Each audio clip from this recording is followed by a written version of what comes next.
Bonjour à tous et bienvenue dans cette vidéo d'après-film dédiée à Spider-Man No Way Home. Ça y est, nous y sommes, il est enfin sorti, nous l'avons enfin vu quoi. Ça y est, c'est terminé les mèmes, les fameux leaks et tout, voilà, on a enfin le produit fini et que dire à part quel film quoi. Avant d'aller plus loin, évidemment, je préfère vous prévenir que la vidéo va spoil sévèrement le film de Spider-Man No Way Home, hein, évidemment. Si nous voulons traiter de certaines choses, de certains mystères ou émettre quelques petites théories, par exemple, des trucs comme ça, bah, va falloir que je soulève certains éléments du film. Donc voilà, vous êtes prévenus. Bon, maintenant que nous sommes entre personnes qui connaissons la vérité, quelle masterclass en vrai. Sincèrement, No Way Home fait partie pour moi là des meilleurs films Marvel. Il égalise complètement avec Infinity War et Endgame. Et en vrai, quand j'ai vu le film, je le ressentais vraiment comme un Endgame dédié à Spider-Man et son univers. Avec tous les vilains et puis les 3 Spider-Man quoi. C'est vraiment... Spider-Man méritait clairement d'avoir un film comme ça un jour ou l'autre. Le même est devenu réalité. Une petite rumeur datant de fin 2019 se retrouve dans No Way Home en fin 2021. C'est fou. Quel bonheur de revoir Tobey et Andrew franchement, et puis en plus ça dépasse même le fanservice puisqu'ils ont vraiment leur utilité, ils ont vraiment une présence quoi. Bon bref, essayons de rester un minimum structuré. Je souhaitais commencer la vidéo en vous parlant du phénomène de manipulation des trailers. Effectivement, on s'est fait avoir sur beaucoup d'éléments concernant le film, et pour cause, les trailers y sont pour quelque chose. Dans cette ère du leak où la moindre information est décortiquée et traquée par la toile, internet, Spider-Man, vous l'avez, eh bien les trailers sont aujourd'hui conçus avec des fausses informations pour conserver le maximum de surprises. Le plus frappant a été le cas de Strange. Dans les trailers, Strange nous a été montré comme malicieux, agissant complètement dans le dos de Wong, au point même que beaucoup étaient partis dans le délire de Mephisto ou de Dark Doctor Strange, et donc qu'il n'était pas un véritable Doctor Strange. Alors qu'en fait, il est juste chill, il débat avec Wong concernant le sortilège et au final ce dernier l'autorise. Nous sommes à des années-lumière de ce que nous montraient les trailers. Nous avons eu le cas aussi avec l'effacement des 3 Spidey, même si c'était hyper grillé, et puis le trailer brésilien avait fait l'erreur de fuiter le coup de pied que se prend le lézard. Bref, voilà. Tout ça pour dire qu'aujourd'hui, dans les trailers, il y a carrément des scènes tournées exprès pour ces derniers. Et pareil pour les effets spéciaux. On est quand même loin de l'époque d'Infinity War où la simple manipulation de trailer que nous avions, c'était la présence de Banner en Hulk, pour ne pas faire fuiter le fait que Banner n'arrivait pas à se transformer. Bref, méfions-nous des trailers et gardons un peu de recul par rapport à ces derniers. Bon, et concernant le film maintenant. Au final, beaucoup de leaks étaient vrais. Je pense notamment à la présence de Daredevil dans le film qui au final a été confirmé par Kevin Feige lui-même, le président de Marvel Studios, quelques jours avant la sortie du film. La présence de Matt Murdock dans No Way Home, même si elle ne dure que quelques secondes, est très importante. C'était très intelligent de le placer là, car même si No Way Home est incroyable, eh bien Marvel Studios et Sony ne sont pas dupes. Ils savent à quel point le film est attendu et à quel point les gens vont aller en masse le voir. Donc, placer Daredevil juste quelques secondes dans le film, eh bien ça permet de le teaser pour la suite du MCU, devant un maximum de personnes. Et donc forcément attirer beaucoup plus de monde à regarder les films et les séries. Matt est clairement un easter egg, et c'est son utilité, mais cela a été fait de façon cohérente et il y aura un impact pour l'après. Daredevil est un héros majeur de Marvel qui n'a pas encore été véritablement introduit, car je rappelle que les séries Netflix de Marvel ne sont plus canon depuis l'arrivée des séries Disney+. Ce dernier est lié à énormément de super-héros de la firme, il est attendu notamment pour apparaître dans la série She-Hulk, il est beaucoup lié à Echo également, et par conséquent le Caïd. Certains vont comprendre de quoi je parle, mais bon, no spoil, car on traite seulement de No Way Home dans cette vidéo. Bref, ce petit teasing dans cet énorme blockbuster est très bien pensé. Maintenant, il faut que nous parlions du cas des vilains et de l'impact des 3 Spidey. Concernant les Sinister, bon, déjà, les Sinister, comme on le pensait, c'était plus symbolique qu'autre chose. Effectivement, c'est juste 5 mecs, allez, on va dire 6 avec la présence de Venom, et qui sont perdus du coup dans un autre univers et qui n'avaient pas envie de mourir. Tout a été super bien respecté, les personnages sont clairement les mêmes qu'à l'époque. Octavius est le good guy qui se fait juste manipuler par ses bras, Flint Marko n'a rien contre Spidey, était en bon terme avec le Peter de Tobey, etc. etc. petite mention quand même à Willem Dafoe qui était vraiment ultra chaud et ultra creepy quand même. Mais là où c'était vraiment super, c'est le fait que les 3 Spider-Man aient soigné leurs vilains iconiques. Cela a permis en fait de clore définitivement les histoires de Tobey et Andrew et justement de réparer leurs erreurs de l'époque. Par exemple, l'affrontement de Tobey et du Bouffon Vert a été mal géré à l'époque, puisque dans sa crise, le bouffon s'est tué tout seul, et c'est quelque chose qui a changé définitivement l'histoire du Spider-Man de Tobey, puisque par conséquent, son meilleur ami Harry, fils de Norman Osborn, voulait se venger, et a tenté de tuer Peter à de nombreuses reprises. Ce qui en a découlé, c'est énormément de souffrance, la perte d'un meilleur ami, et même au final, la mort de ce dernier. Et justement, c'est quelque chose qui a été souligné dans le film. Tobey, malgré son âge avancé et la mort de Norman il y a maintenant des dizaines d'années, était toujours rongé par cet accident et cherchait encore aujourd'hui un sérum pour le soigner. Et on retrouve le cas également pour Electro, qui meurt face au Peter d'Andrew ou Octopus, qui se sacrifie alors que s'il avait été raisonné avant, on n'en serait pas arrivé là. On le rappelle, mais Spider-Man n'est pas un héros qui tue. Ce dernier cherche toujours la meilleure solution. Et cette thématique d'aider les gens est toujours complexifiée par les vilains iconiques de l'araignée, puisque ce ne sont pas de véritables antagonistes énervés et dédiés au mal comme un Thanos par exemple, qui est convaincu et qui pour lui c'est la victoire ou la mort. Mais du coup le fait d'avoir soigné les vilains de chaque film possède un impact particulier, puisqu'au final, leur destin va changer. Un simple grain de sable peut tout dérégler. Si Norman a été soigné avant sa mort, cela signifie qu'il ne va pas s'auto-tuer par accident dans un excès de folie, et par conséquent, cela veut dire que Tobey n'aura pas de problème avec Harry, son meilleur pote, et donc pas d'affrontement et de souffrance. Vous voyez ce que je veux dire? Cependant, quelque chose doit vous trotter en tête. Est-ce que No Way Home annule donc les anciens films Spider-Man ? Eh bien personnellement je dirais que non, puisque de par la présence des anciens vilains des anciens films Spider-Man dans No Way Home et également la présence des 2 Spider-Man iconiques, cela signifie donc que ces derniers sont canons à l'univers du MCU, et par conséquent qu'ils sont touchés eux aussi par les événements de la série de Loki. Ce que je veux dire par là, c'est que modifier le destin des vilains a créé pour chacun d'entre eux un événement Nexus. Pour rappel, un Nexus, c'est quand quelqu'un s'écarte du chemin qu'il doit parcourir et qui finit donc par créer une autre branche. Pour faire simple, on va prendre l'exemple de Loki. Normalement, à la fin du premier Avengers, Loki se fait battre et est capturé par nos héros, puis Thor va le ramener sur Asgard pour qu'il soit jugé. Sauf qu'avec le voyage dans le temps d'Avengers Endgame, Tony, par erreur, fait tomber le Tesseract au pied de Loki, ce qui va lui permettre de s'échapper et donc par conséquent de ne pas être ramené sur Asgard, ne pas se faire juger, etc. etc. Une petite erreur qui change complètement le cours de l'histoire. Et bien ici c'est pareil, si nous prenons un autre vilain, par exemple Electro, et bien le fait qu'Electro soit soigné et raisonné va créer un nexus, soit une autre ligne, où l'antagoniste n'est donc pas mort, ce qui va changer complètement l'histoire, puisque du coup, peut-être que par rapport à sa survie, ce dernier pourrait possiblement empêcher la mort de Gwen Stacy, car le combat se terminerait bien avant l'arrivée d'Harry Osborn par exemple, et du coup Andrew n'aurait pas la même évolution, puisqu'il n'aurait pas souffert concernant la mort de cette dernière. Ou sinon, par exemple, pour le lézard, le fait qu'il soit soigné et raisonné engendrerait un nexus où possiblement le capitaine Stacy ne mourrait pas, ce qui changerait l'histoire du Spider-Man d'Andrew, etc., etc., etc. J'espère avoir été assez clair dans mes propos. Mais du coup, la création d'événements Nexus est intéressante puisque cela permet de ne pas dénaturer les anciens films de Spider-Man. Ils seraient toujours aussi légitimes et No Way Home viendrait juste épicer ces derniers en créant une seconde ligne temporelle, on va dire quoi. Ensuite, il faut que nous parlions du sortilège de Doctor Strange et par extension de la fin du film et de l'avenir de Spider-Man.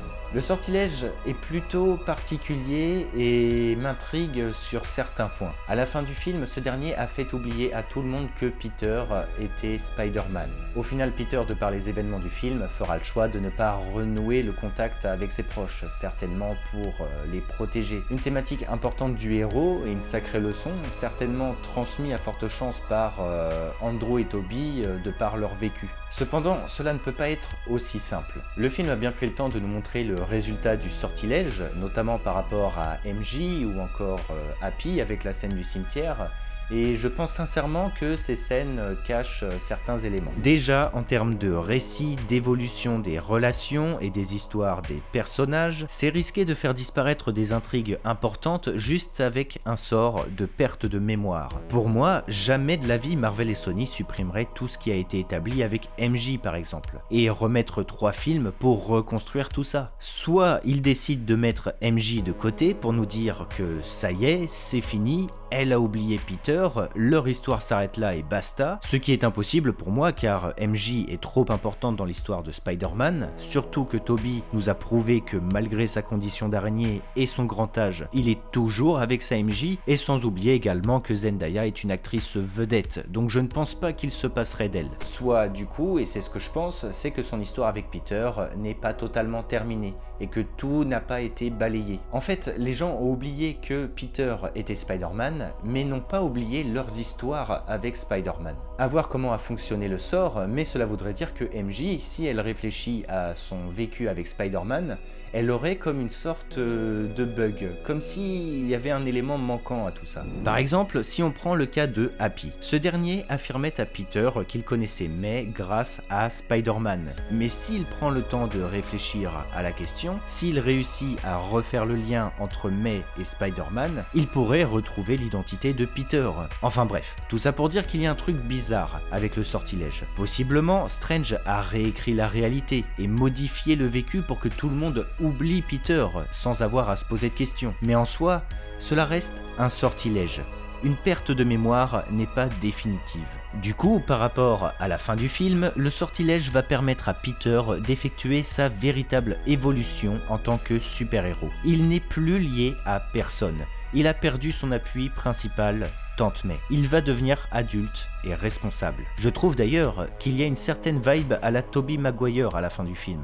Avec une petite chambre pas ouf, avec un loyer à payer, je ne serais même pas surpris que Tom deviendrait livreur de pizza pour payer ses factures. Et on retrouve également les moments où il écoute les fréquences de police pour intervenir plus facilement. On le retrouve d'ailleurs avec le costume iconique de Spider-Man des comics, créé par ses soins du coup, vu qu'il est tout seul. Bref, Peter commence à épouser clairement son rôle d'araignée et c'est le début d'une nouvelle ère qui commence. Petit mot concernant Ned, il y a une scène où justement Tobey et Andrew expliquaient à Ned que leurs meilleurs amis étaient devenus des super vilains et du coup ce dernier expliquait qu'il ne deviendrait jamais un ennemi de Peter et de Spider-Man. Alors, il est vrai qu'à la base, et ce même dans les comics, Ned est un véritable allié de Spider-Man. Mais il y a un élément intéressant, c'est que Ned a été reset avec le sort de perte de mémoire. Il a oublié toute son histoire avec Peter, ils ne sont plus du tout amis. Donc il y a possibilité pour moi, un jour, que Ned puisse être un ennemi de Spider-Man, surtout que beaucoup théorisaient sur le fait qu'il puisse devenir le Hobgoblin, un vilain qui n'est jamais encore apparu à l'écran d'ailleurs. Aujourd'hui, pour moi, c'est une possibilité. Concernant Venom, les leaks étaient donc vrais. Et au final, comme on le disait dans la précédente vidéo, ce n'est pas plus mal. Le Venom incarné par Tom Hardy est particulier et n'aurait pas collé spécialement avec les autres vilains du film qui étaient tous liés de par les précédents films justement et les anciens Spider-Man. Mais surtout, il y a une dinguerie concernant Venom. Quand Strange a expliqué les conséquences du sortilège à Peter, il lui affirme que le sort a eu pour effet de faire apparaître des gens qui connaissent l'identité de Spider-Man. Des gens qui connaissent donc l'identité de Peter Parker. Bah du coup, qu'est-ce qu'il fout là, Venom? Sony nous cache énormément de choses, et si dans le film, Marvel a bien profité de nous introduire des gros éléments comme Daredevil ou carrément la bande-annonce de Doctor Strange 2, eh bien Sony en profite également. Le président de Sony lui-même l'avait affirmé, il y a un plan pour lier le Sonyverse et le MCU. Et ce plan est en cours de production. Ce n'est pas un hasard si une nouvelle trilogie liée à Spider-Man a été confirmée. Mais du coup, comment expliquer la présence de Venom? J'ai peut-être une piste, mais en vrai il existe énormément de possibilités et nous sommes encore très loin d'avoir les réponses. De ce que nous savons, Sony développe son univers avec les vilains de Spider-Man. C'est pourquoi on a déjà eu 2 films Venom et beaucoup d'autres qui sont prévus pour l'avenir. Comme Kraven par exemple, qui à la base devait être le méchant dédié pour No Way Home. Et bien parmi ces films, nous avons Morbius, Morbius, qui arrive très prochainement. Et nous savons que ce dernier se passe dans le même univers que Venom. Sauf que dans le trailer de Morbius, il y a des références à Spider-Man. Une en particulier, un poster avec écrit Murderer, soit tueur ou assassin. Personnellement, je ne pense pas que ce soit une simple référence pour le fun, ou une coquille, une erreur quoi. Les enjeux sont trop grands, surtout depuis que Sony souhaite pleinement se lier au MCU. Mais surtout, il y a un détail très important qui expliquerait une des raisons de pourquoi Venom est arrivé dans le MCU. C'est le symbiote. Dans la scène post-générique de Venom 2, Venom devient bizarrement attiré par Peter quand il le voit à la télé. On peut penser que c'est parce que Venom est intimement lié à Peter dans son histoire, comme dans les comics, mais il se pourrait que ce soit plus profond. En fait, dans No Way Home, Eddie, joué par Tom Hardy, semble complètement perdu. Il ne comprend pas du tout où est-ce qu'il est. Et la seule piste qu'il a du coup pour trouver des réponses avant de repartir dans son monde, c'est d'aller voir le garçon de la télé. Il parle de Peter, évidemment. Mais il réagit comme s'il ne voyait pas du tout qui c'était. Pour moi, si Eddie Brock voulait voir Peter, c'est parce que Venom réagissait bizarrement face à sa présence à la télé. Et c'est possiblement une thématique que nous explorerions dans Spider-Man 4, et possiblement Venom 3. Et cela expliquerait pourquoi le 4e film du coup de Spider-Man serait dédié à Venom. Il semble y avoir un lien caché entre les deux personnages qui va réunir le Sonyverse et le MCU, et dont on n'est pas encore au courant. Enfin, on va terminer avec un petit mot sur Strange quand même, la vidéo commence à être bien longue. Encore une fois, on précipite le docteur. J'étais surpris qu'il ne soit pas désigné comme sorcier suprême et que ce soit Wong, mais au final, c'est tout à fait cohérent.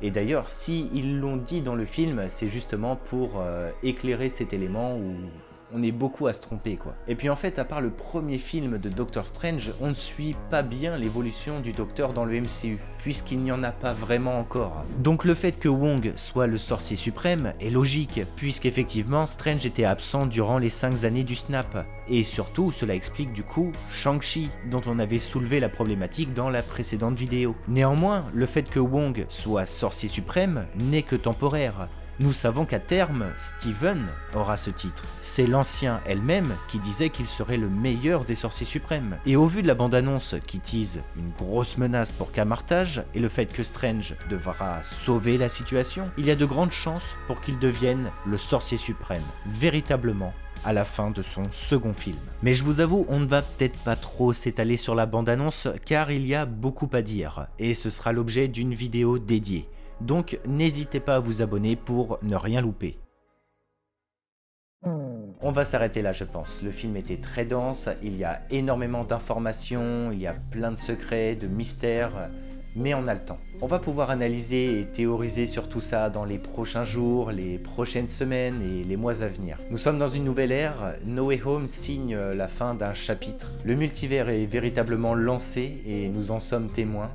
Franchement, je suis trop content de cette évolution là. Je m'en remets toujours pas qu'il y ait eu Toby et Andrew dans le film. Et en plus de ça, ils ont rajouté une bande-annonce de Doctor Strange 2 en scène post-générique. Le film de Doctor Strange 2 me hype depuis très longtemps, on en a parlé déjà plein de fois sur la chaîne sans avoir aucune information. Et là, d'avoir la bande-annonce, c'est que du bonheur aussi, ça. Ils ont refait comme à l'époque avec le premier film Captain America, où justement, à la fin, la scène post-générique, c'était la bande-annonce pour le tout premier Avengers. Donc voilà, si on essaye de relier un peu les deux trucs, cela voudrait dire que peut-être Doctor Strange 2 serait une dinguerie. Ça promet un très gros film, quoi. Enfin bref, vous vous en doutez, qui dit grosse sortie de film Marvel, dit forcément un gros 3 théories qui arrive, et c'est le cas. Semaine prochaine, un 3 théories va sortir, et en très bonne compagnie, donc je compte sur vous pour être là. En attendant, n'hésitez pas à laisser un petit pouce bleu, à vous abonner à la chaîne, et puis surtout à me laisser un commentaire sur ce que vous avez pensé du film, vos impressions. C'est vraiment dans ces moments-là qu'il faut profiter d'Internet, et partager ensemble sur notre passion commune. Et puis n'hésitez pas si vous avez des interrogations également, je pense qu'il y a de nombreux débats qui ont été ouverts là. Sur ce, merci à Marvel et Sony pour cette masterclass. Ce film était clairement un rêve de gosse, je pense, pour beaucoup de gens, un énorme plaisir de nostalgie. Toby le GOAT, bref, allez, que le Lionheart soit avec vous, c'était Argorok, allez, ciao tout le monde.